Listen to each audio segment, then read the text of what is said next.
Bonjour MC Pampi, Salut, comment ça va mon gars? bienvenue sur Radio Gaga. Eh ben, Alors je l'avais dit dès le départ, quand on a créé Radio Gaga, la personne qu'il fallait sur Radio Gaga c'était MC Pampi. Ah ben, eh ben écoute, je suis ravi d'être là chez toi, Pénard, Radio Gaga. Salut les Stéphanois. La première question avant de parler du spectacle, parce que vous êtes là pour le spectacle, c'est comment est né le personnage de MC Pampi? Ah ben mon personnage il est né un jour de beuverie, place Jacquard, au café de la Gerbe, où, De la gerbe. où j'ai rencontré DJ Alain autour d'une roteuse. Et il m'a dit, mon grand, je vais faire de toi une vedette. Une star. Une star internationale, tu te doutes. Et du coup, on a écrit un petit morceau qui s'appelait Une journée de fou à l'époque. C'était en 2009, je crois. Et le personnage est né comme ça. Est-ce qu'on peut dire qu'aujourd'hui on a la chance d'avoir les réseaux sociaux pour exister? Parce qu'on se rend compte que s'il n'y avait pas eu les réseaux, il y a beaucoup de gens et beaucoup de... Aujourd'hui on parle des influenceurs, donc vous êtes un peu un influenceur dans la région. Il y a beaucoup de gens qui n'existeraient pas sans les réseaux. Ah oui, oui, les réseaux, moi j'appelle ça les réseaux sociopathes. C'est parce qu'en ce moment, dessus, c'est plus...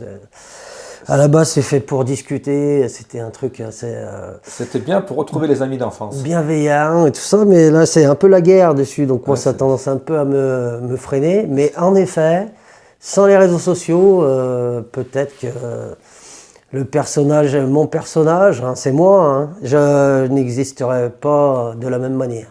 J'imagine que Pampi c'est une référence à faire la fête, hein? Pampi, Pour ceux qui il parlent pas le fallait. Gaga. Moi, Alain, il m'a dit il faut que tu te trouves un nom. Et vu qu'on aimait bien faire la fête à l'époque, on s'est dit MC pour un maître de cérémonie, comme les rappeurs à l'époque. Et Pampi, parce que on aime bien boire des canons et s'amuser. Et après cette chanson, alors, comment ça s'est passé? Ça a démarré sur les réseaux et après il se passe comment? On démarche des salles pour aller faire des spectacles? Ouais, tout à fait. En fait, à l'époque, comment te dire, il y avait pas Facebook, il n'y avait pas Instagram, il y avait MySpace, je sais pas si tu te souviens. Vaguement. Et, Moi je me souviens de copains d'avant. ouais, voilà, bah, c'était le début d'Internet, l'explosion en tout cas. Et le morceau a pas mal tourné, alors qu'on l'avait mis comme ça sur une compile qu'on faisait à l'époque, qui s'appelait Hip Hop Soul Party, pour Soul, S-A-O-U-L, hein, Je vois le jeu de mots. Party. Et du coup, à force, le morceau a bien tourné et a été pas mal partagé, donc on s'est dit on va continuer un petit peu. Et on a commencé à nous inviter dans des petites soirées, histoire d'animer. Et puis, on s'est dit, bon, on va pas faire qu'un morceau dans la soirée. Donc, on a commencé, je dis on, parce que j'ai toujours été affilié avec DJ Alain, on a toujours bossé tous les deux ensemble pour la musique. Et on a commencé à écrire pas mal de morceaux ensemble, jusqu'à pouvoir faire un concert et un premier album. Et j'oublie pas qu'au lancement de l'élection des premières Miss Le Stéphane à la casquette, il y avait MC Pampi. Tout à fait. Hein, Et c'est vieux. ça fait quelques années, hein. On a pris un coup de pelle depuis. Il s'est passé plein de choses. C'est pour ça que je me montre plus à l'écran. Alors, MC Pampi, il a évolué. Je me suis rendu compte depuis quelques semaines, dans la ville de Saint-Étienne, il y a des affiches pour un spectacle, Le Ver solitaire. Tout à fait. Alors, est-ce qu'on peut parler de la genèse de ce spectacle et pourquoi ce spectacle et qu'est-ce qu'on y retrouve dedans? Eh ben, en fait, j'ai fait un premier album. Après cet album, il y a une grosse pause parce qu'avec Alain, on a fait une tournée mondiale de la Loire. Et là, tu sais ce que c'est, le showbiz ligérien. J'imagine. Et il y a une sorte de remise en question, avoir besoin de souffler ou de faire autre chose. Et puis après, on s'est dit, bon, on va faire un comeback. En 2019, on a fait un nouvel album qui s'appelait Le retour. Ouais, Sur le banc de touche. Donc, après tant d'absence, tu reviens, tu es sur le banc de touche et tu rentres juste pour marquer un but à la dernière seconde, comme Robert Beric, Joker de luxe. Ou comme Roland Wolfart. Ou Wolfart, référence, j'avais oublié. Mais incollable. oui. Et donc, du coup, on a commencé à refaire des petites dates comme ça dans la Loire, Haute-Loire. Et je me suis aperçu que dans un concert, on parlait autant que l'on chantait. C'est vrai que ça arrive souvent. Et donc, du coup, vu que mon Alain, il a un travail à côté, je me suis dit, pourquoi pas essayer de faire un petit truc tout seul, pour la première fois de ma vie, de monter une sorte de mix entre le one-man show, le stand-up, il y a des sketchs, il y a d'autres personnages pendant le spectacle, la musique, bien sûr, parce que je viens de la musique à la base, et aussi des vidéos sur scène. Il y a pas mal de vidéos qu'on a créées juste pour ce spectacle. Inédite, hein, j'ai vu. Et donc, c'est un mélange, ils appellent ça un one-man musical. C'est un mélange d'un peu tout ce qui caractérise, ce qui me caractérise, moi, MC Pampy, bien sûr. Et donc, comme j'étais tout seul, on s'est dit, bon, on va l'appeler le Vers solitaire. C'est plus l'histoire de MC Pampy ou c'est l'histoire des Gagas en général? Ça, comment te dire? La première partie du spectacle, c'est Pampy qui se la raconte, qui fait la star du show business, et qui parle aussi beaucoup de sa ville, Saint-Étienne. Il y a des choses à dire. Hein. Tout à fait, comme je suis né ici, à la clinique du Rond-Point, hein, toute ma jeunesse à la Métard.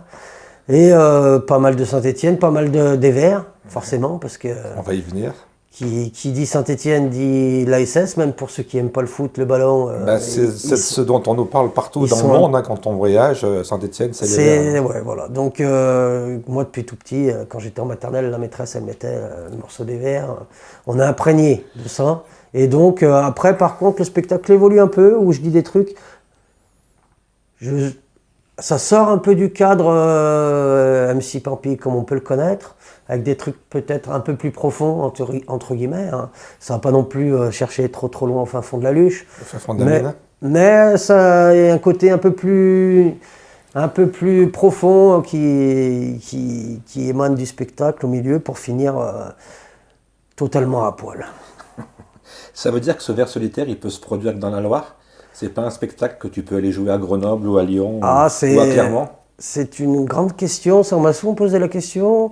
Peut-être, mais à Lyon, pas sûr. Je sais pas si les quenelles apprécieraient. Je leur envoie 2-3 crottes de nez. Après, ils ont de l'humour aussi, je pense. Moi, j'imagine qu'il y en a certains qui ont de l'humour quand même. Oh oui, je reçois souvent des messages de quenelles qui sont très drôles, hein, et d'autres qui sont moins drôles. Mais du coup, ça pourrait peut-être. Après, il y a vraiment une première partie du spectacle, si t'es pas stéphanois ou du coin, qui est peut-être un peu plus complexe, qu'il faudrait peut-être remanier pour pouvoir le jouer de partout en France. Mais oui, c'est quelque chose dans tous les cas qui peut jouer dans la Loire, peut-être la Haute-Loire et la Plaine, et peut-être aller jusqu'à Clermont si on fait la route. Si on l'adapte. Voilà. Et j'ai vu qu'il y avait, pour être dans l'actualité, une date encore au mois de décembre. Non, il n'y a pas de date au mois de décembre. J'ai pas vu une... Ah non, c'était peut-être le 9 et c'est passé. Ouais, c'était le 9. On a fait 4 dates complètes. Et la prochaine, c'est quand alors? Alors, on est en train de chercher des dates, là, parce que nous, on avait fait une petite salle à Saint-Étienne, le Pax, très belle salle, pour tester le spectacle et voir si c'était viable. Et donc, on a eu 2-3 touches, vu que... Tu sais comment ça fait, si c'est fait boule de neige, si les gens apprécient, ben ça peut intéresser quelques personnes. Donc on est en train de voir si on ne trouve pas d'autres scènes sur Saint-Étienne. Il y en a une qui est en train d'être prévue sur Montbrison. Et il y en a une qui est déjà calée le 23 mai au Majestic à Firminy, chez les Apelous, dans la salle du Majestic. Il me semblait que j'avais vu quelque chose passer. Mais d'autres sont en train de se caler. Mais je pense qu'il y a des choses à faire, parce qu'il y a quand même pas mal de salles de spectacle dans la région. Tout à fait. Après, que ce soit à Rive-de-Gier, que ce soit justement à Firminy, que ce soit, j'imagine aussi à Saint-Galmy, il y a beaucoup de choses, donc il y a des dates qui vont arriver alors. Oh, c'est ce qu'on est en train de chercher. Et les gens, peut-être même des festivals, non? Il n'y a rien de prévu? Non, pas de... Après, c'est un spectacle qui dure 2h15. Ouais. Et qui... on fait une pause au mieux pour la bière. Ou sinon on peut faire un entracte. Mais dans des festivals, c'est peut-être un peu long. Mais on cherche et j'espère que les salles... Si on a la chance d'avoir quelqu'un qui est intéressé par ce spectacle, qui nous regarde, quel endroit on vous contacte pour vous proposer? Directement sur via Facebook, c'est possible, page Facebook. Messenger. Sinon, il y a le manager. J'ai un manager maintenant. Ouais. Ouh là là. luc.epal@gmail.com. Vous envoyez un message, luc.epal@gmail.com, tout en minuscule. Et il est là pour Epal, ça sonne très gaga, ça. Eh oui, alors qu'il n'a rien à voir avec Jean-Luc. Pas du tout de la même famille, mais il est du coin aussi. Eh bien, on va aller voir ce spectacle dès qu'on pourra. Donc, on a bien noté que c'est au mois de mai, le 23 mai, celle qui est sûre, chez les Apelous. On va vous faire réagir un petit peu à l'actualité, parce que l'actualité stéphanoise, elle est riche. La première chose que tout le monde a en tête, enfin, tout le monde, les gens un peu initiés, mais vous en avez pensé quoi de cette sextape? Est-ce que ça aurait pu vous arriver? C'est la grande... comment dire, une grosse surprise. Hein, c'est la déflagration. Saint-Étienne, c'est le Washington DC maintenant. Ça rigole pas du tout. Moi, j'ai été comme tous les Stéphanois, comment te dire, Choqué? et Bobby Charlton, hein, choqué par la façon dont cette municipalité apparemment fonctionne. Moi, Perdriau, à la base, qui avait une bonne image, je sentais que l'on soit de n'importe quel parti, où il présentait bien, il était très fort en communication. Moi, je l'appelais Will Smith à l'époque, c'était le prince de LR. Et maintenant, c'est le principal accusé dans une histoire de chantage à la sextape. Et c'est malheureux parce qu'on dirait que ça se produit et puis rien ne se passe finalement, les gens restent en place. Ils s'accrochent comme des moules à leur Roger Rocher. Tu vois, ils sont... Le souci, c'est que la justice est souvent très longue, contrairement aux médias, quoi. Tout à fait, tout à fait. Et comme dit beaucoup de gens encore, et beaucoup de retours, c'est que tant qu'on n'est pas jugé, on est présumé innocent. Exactement, exactement. Après, bon, moi, ça m'arrive un truc pareil, j'aurais du mal à dormir, mais après, si les gens y arrivent. Mais c'est l'image de la ville qui en a pris un sacré coup, je trouve. Ils ont beau essayer de tout faire maintenant, sur la communication, essayer de relancer le truc. Je ne sais pas si tu es comme moi, si tu es fier d'être stéphanois, hein, d'être fier surtout à l'extérieur. C'est vrai qu'on se fout un peu de notre gueule quand on sort de Saint-Étienne. Eh ben ça, déjà Saint-Étienne en Ligue 2, déjà bon, comment te dire, on a pris une bonne claque derrière les miches. Ouais, plus ces histoires de Biennale du Design, des tournements de fond, plus l'histoire de la Gauthier, Perdriau et compagnie. C'est pas là, ça fait quelques années maintenant. C'est pas la folie, point de vue image, c'est désastreux. Je crois qu'on n'a plus qu'une seule solution, c'est se faire jumeler avec une ville italienne qui est gérée par la mafia. Ça sera oui, assez cohérent. Comme ils gèrent un petit peu leur business, on va dire, c'est vrai, on n'est pas loin d'une mafia. Enfin, comme tu dis, chacun est présumé innocent tant qu'il n'est pas jugé, mais bon. Et puis il y a plein de choses. C'est l'effet boule de neige à Saint-Étienne. Là, il y a Casino en ce moment. J'allais y venir. Hier, il y avait une grande marche. Ouais, j'y suis allé. J'y étais aussi. Où finalement, j'ai vu qu'en parallèle, on compare avec Manu France. Et on dit qu'il y a quand même vachement moins, enfin je ne sais pas si le terme vachement est approprié, mais il y avait beaucoup moins de monde que les luttes pour Manu France. Est-ce que ça veut dire que les gens finalement, aujourd'hui, sont dans l'individualisme et ils s'en foutent un petit peu? Ah oui, bah, c'est un petit peu maintenant, c'est un peu chacun pour sa pomme. Hein, chacun... à l'image des réseaux sociaux, chacun se met en avant, chacun a sa petite vie, mais chacun aussi reste un petit peu bloqué derrière son écran. Hein, je jette la pierre tombe à la personne, mais je le fais aussi sûrement. Mais c'est vrai que de se mobiliser et bouger, c'est devenu plus compliqué. Il y a tellement de choses qui arrivent sur les médias, tellement de buzz. Chaque semaine, avec les infos en continu, c'est que les gens zappent assez vite les choses. On zappe vite et du coup on oublie un petit peu tout ce qui est solidarité et bienveillance. Et là, en effet, on a plus de mal à se mobiliser, se mobiliser pour des choses plus collectives. C'est plus compliqué. Mais là, Casino, après Casino était en perte de vitesse, mais c'est quand même un pan de l'histoire de la ville qui est en train de s'éteindre. Et moi, j'ai toujours vécu, j'ai même bossé à Casino pendant 5 ans dans ma jeunesse.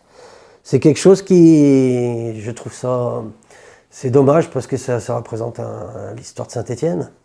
Et c'est surtout pour les employés que c'est dommage. Après, les grandes ponts, chacun fait ce qu'il veut. Mais... ça fait vivre des gens dans toute la France. Hein. Tout à fait, et particulièrement dans la Loire. Donc c'est ça qui est le plus malheureux. Mais que les gens, là, c'est les périodes de fête, c'est Noël.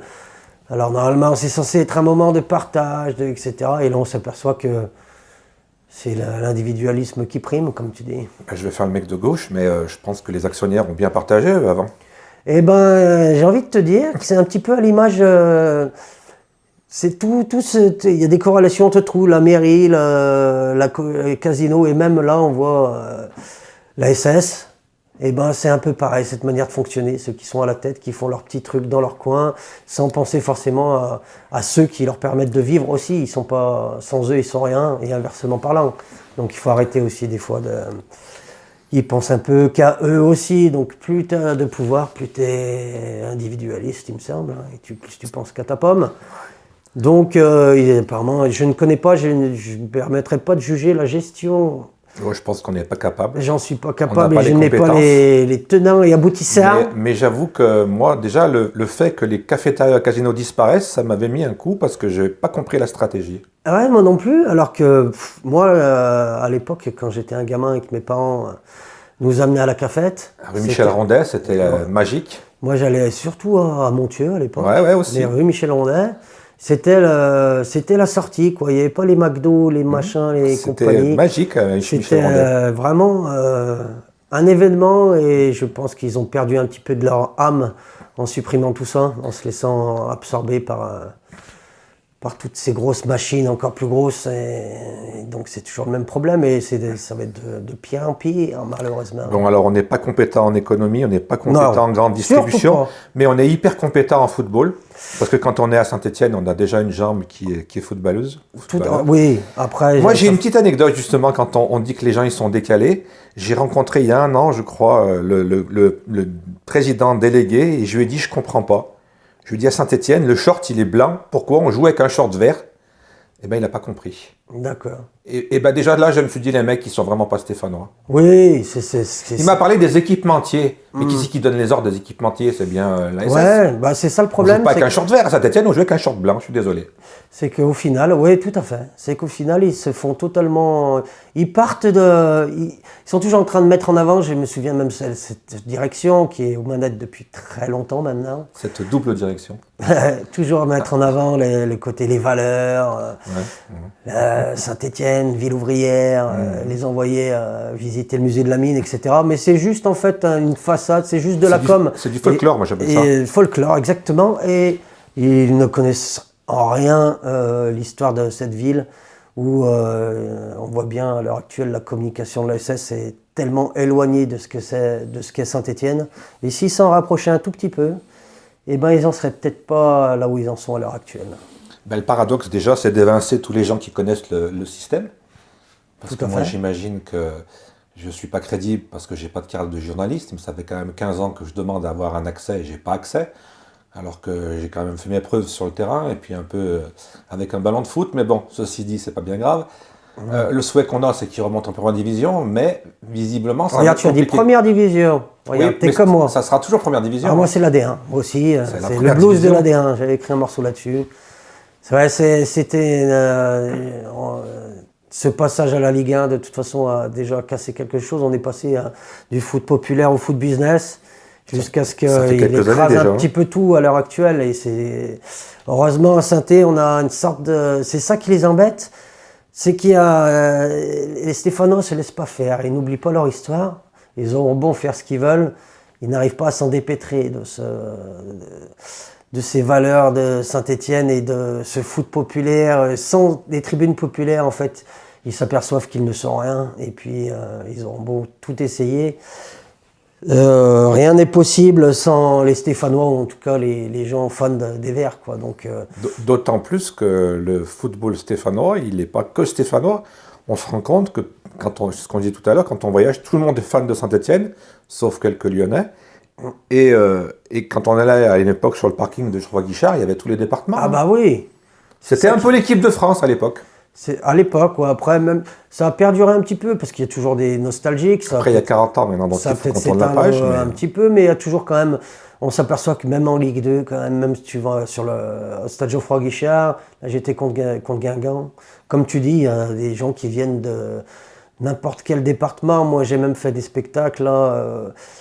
Quand j'ai joué le 9 décembre, il y avait des gens qui étaient venus voir le match Saint-Etienne-Nîmes et qui venaient de Grenoble, et qui après ont fini au spectacle pour me voir. Quelle catastrophe. Donc oui, donc, mais c'est malgré la catastrophe, malgré ce club qui...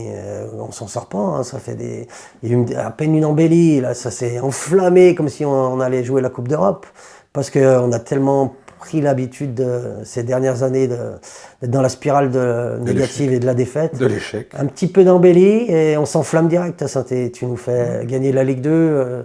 Dans Saint-Étienne, ce sera la fête pendant 2 jours, comme si on avait gagné la Champions League. Ouais. Quel est le problème ou les solutions d'après toi? C'est la double direction, c'est l'entraîneur qui n'était pas au bon endroit, c'est les joueurs qui sont pas motivés. C'est quoi finalement le problème à Saint-Étienne? Puisqu'on voit même les grands journalistes, hein, quand on les écoute parler, ils disent tous que dès qu'on vient à Saint-Étienne, c'est les mecs qui disparaissent, quoi. Eh ben ouais, je ne sais pas. Après, cette direction à deux têtes, là, euh, je pense que c'est la base même de tous les problèmes de ce club, qui ont pris les mauvaises.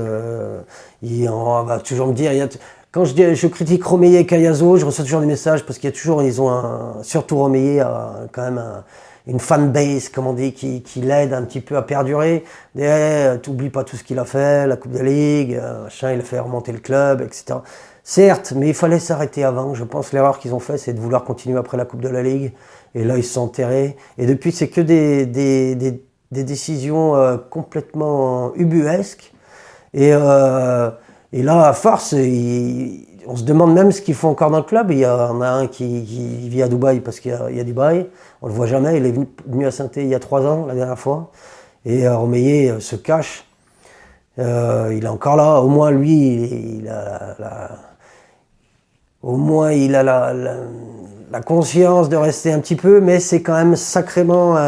c'est pas possible avec des dirigeants qui sont aussi loin, aussi éloignés du club et qui laissent les manettes à d'autres comme des Soukas ou des Rumstein.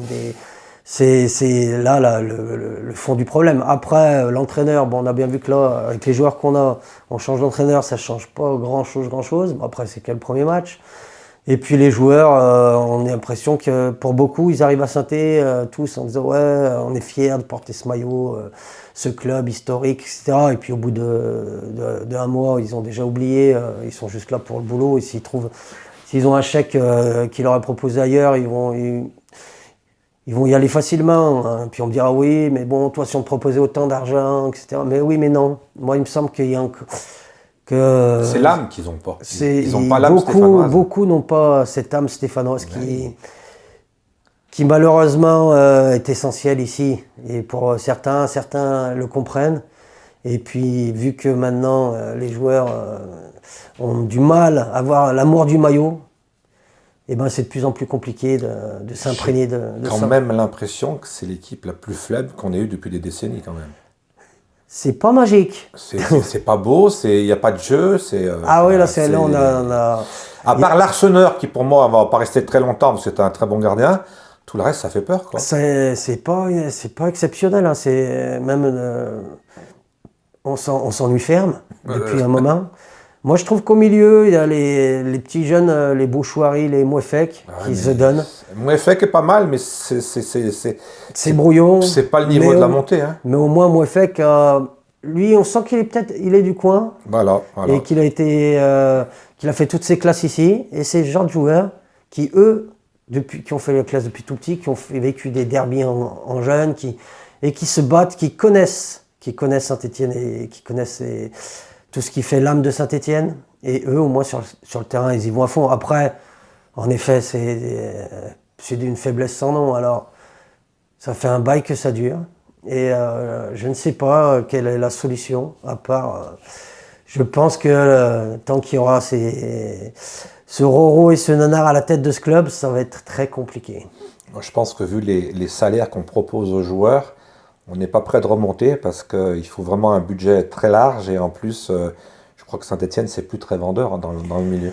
Oui, après, quand ils voient l'engouement qu'il y a et le public qu'il y a, ouais, il faut compter sur je pense qu'un investisseur se pose des questions, il se dit c'est peut-être ça vaut sûrement le coup, mais personne vient, c'est ça la question. Ben peut-être que la direction aussi nous fait croire. Nous fait passer des messies pour des lanternes depuis un sacré moment. On ne sait pas s'il n'y a pas anguille sous la roche, vu que chaque fois que certains se sont rapprochés et ont voulu un petit peu essayer de faire des propositions d'achat, et ils sont un peu déçus parce qu'on leur montre pas tout. Donc il faut qu'ils soient clairs au bout d'un moment, et il faut aussi savoir laisser la main. Hein. Et je pense qu'ils ont... Tout le monde dit, ouais, ils ont investi, ils n'ont pas investi des sommes extraordinaires, des sommes que je n'aurais même pas pu investir, que je ne sais pas si je gagnerais dans toute ma vie. Mais je pense qu'ils se sont fait suffisamment de dividendes depuis pas mal d'années pour avoir récupéré au moins leur investissement, voire bien plus. Donc, tant que ce sera comme ça, j'ai l'impression que ça sera compliqué. Bon, alors on a fait un bilan de Saint-Étienne pas très Ah vert, oui, un bilan allez assez les sombre. Verts. Est-ce qu'on reste positif? Qu'est-ce qu'on peut dire pour conclure? Il faut aller voir le spectacle, il faut écouter MC Pampy, et puis il faut garder l'esprit et l'âme stéphanoise. Tout à fait, il me semble que venez voir le spectacle, Le Ver solitaire, vous serez sûrement surpris. Beaucoup ont été surpris par rapport à ce que l'on peut voir sur les réseaux, même ce qu'on peut entendre aussi dans les albums. Il y a des petites surprises, il y a des choses plus profondes que certains ne connaissent pas du personnage. Les salles, n'hésitez pas à nous appeler, on est là. On n'est pas les meilleurs, mais on n'est pas les plus chers, comme on dit à Saint-Étienne. Et garder cette âme et ces valeurs stéphanoises qui font toute la beauté de cette ville, c'est-à-dire les Stéphanois. Et pour les Verts, de toute façon, on est là, on sera premier ou dernier, on s'en fout, on supporte jusqu'au bout. Même on en sera là national. jusqu'à la fin, jusqu'en national, s'il faut. De toute façon, ils savent que ils peuvent pas savoir comment les Stéphanois sont attachés à leur club et ne le lâcheront jamais, contrairement à d'autres où c'est différent ici. C'est Merci. Saint-Étienne. C'est Allez les Saint-Étienne. Verts. Merci beaucoup MC Pampy d'être venu jusqu'à nos studios, qui sont tout neufs, hein, comme vous voyez.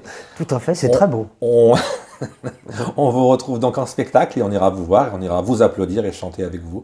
Et encore merci pour tout ce qu'on a fait les années précédentes et cette image finalement qui est décalée et qui donne un côté amusant de Saint-Étienne. Eh ben, merci à toi, c'est un plaisir.